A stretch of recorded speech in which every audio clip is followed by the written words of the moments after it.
Okay, two quick notes. Two notes is the chapter we're on. I'm going to be really quick with this one.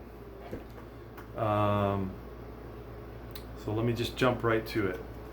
God, gave them free will because a world of mere autonoma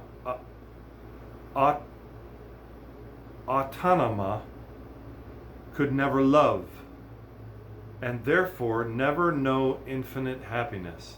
And I think I've mentioned this here before, is there's no way to know love without choice. If you don't have free will, how would you know love?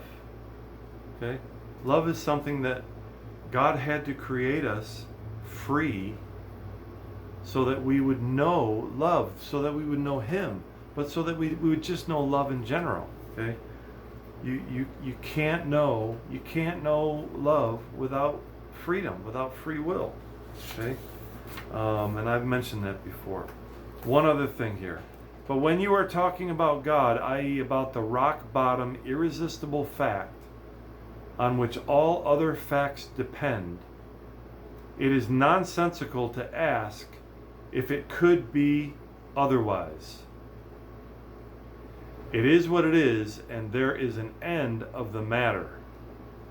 Now I don't know how you found this with reading Lewis, but I find that I have to read him sometimes more than once, because he says things that are profound, actually, and you have to stop and think about it. And that's one of those statements. But I love when he talks about irrefutable facts and talks about God. And I know that may mess with some of you, but okay, so what?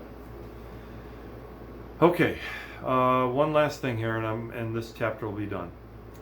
I feel a strong desire to tell you, and I expect you feel a strong desire to tell me, which of these two errors is the worst: totalitarianism or to be an individualist, which he talks about. Totalitarian or an individualist. This is very important. That's why I wanted to highlight this, okay? Which one is worse, to be a totalitarian or to be an individualist? That is the devil getting at us. He always sends error into the world in pairs of opposites. And he always encourages us to spend a lot of time thinking about which is the worst. And this is so relevant with what's going on in our world right now with George Floyd's death and the riots and the evil response to the evil of what happened to George Floyd. And I'm not touching that one with a 10-foot pole, but this is so important. He always encourages us to spend a lot of time thinking which is the worst. You see why, of course. He relies on your extra dislike of the one error to draw you gradually into the opposite one. But do not let us be fooled. We have to keep our eyes on the goal and go straight through between both errors. We have no other concern than that with either of them. Okay? A guy named Rick Joyner, who some of you may know, said this, which I want to share, and then I'm done with this chapter. There's two ditches on either side of the road of life, the road to God. There's a ditch on either side. And it's very easy in trying to avoid one ditch to end up in the other ditch.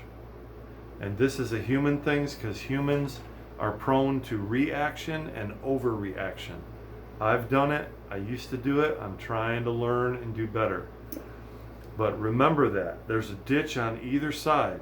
I mean, Jesus said the road to life was narrow. Okay?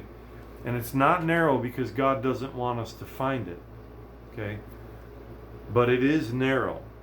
And there's a ditch on either side.